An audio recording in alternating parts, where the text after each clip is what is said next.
Me, when I was a little girl, I was like, marriage is like the pure love. Like two people who love each other. I feel like marriage is a union or a bond between two people who they complement each other in with personality in ways that they help each other. But after the years, there's so many concerns, like so many things you have to take into consideration in reality.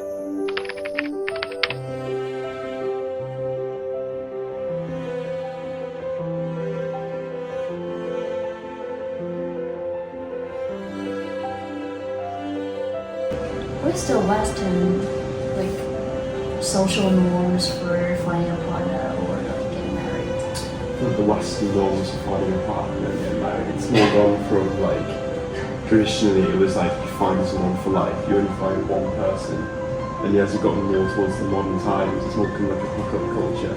You just find the most suitable person, find someone else more suitable, you just move to them.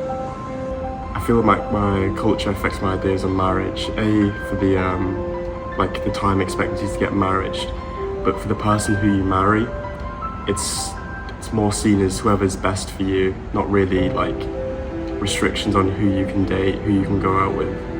Divorce is quite common in the Western culture, which isn't really an appealing aspect of it. My parents' marriage is, a lot of the other families around me have got divorced parents and stuff like that, but my parents have stayed together the whole time, and the family structure is quite nice. It's my dad will go out and work, he'll bring money home, but my mum will also do that, so it's seen as more like a joint marriage, both supporting each other, instead of one supporting the other and the other one looking after the children. What's the expected age in your cultures to get married? I think in Chinese culture is 22 to 28, before 30, especially for women. There's a thing it's called the leftover woman. So if you don't get married, still single or something after 30, and people think that is still a problem. You can't find a man. And do you think that your culture affects your ideas of marriage? I think it has some influences. I might a little bit worry if I'm still not get married at 30s, but not much. Maybe I'll marry at 20, 30, 40, maybe not marry my life at all. That could happen.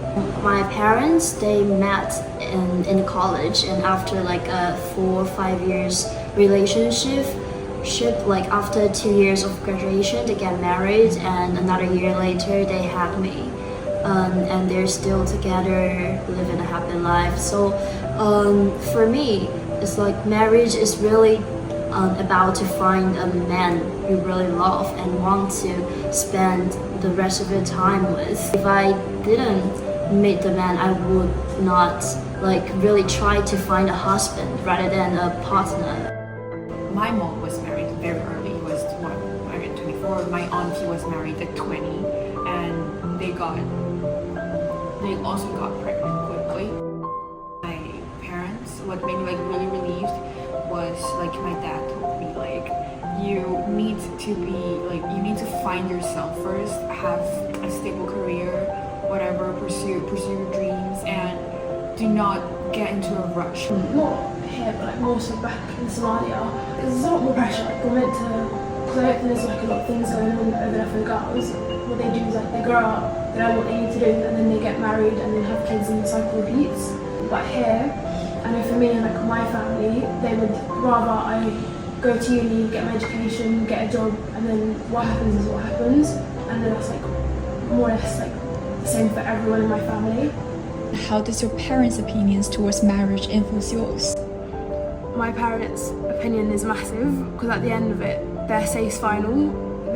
I think my parents had the expectation that I would marry a Somali person, and if I was not to do that, it would be very weird. I think as far back as you can go in my family, everyone is Somali. There's not a single person who isn't. So if I was to marry someone who isn't, it would be breaking everything. So even if you're both Muslim, you can't date people apart from Somali. You could, in some cases, a lot of people here, they would be fine with it, but I think the start would be very hard, especially here because they don't speak the same language. I think it would be very hard for them to connect.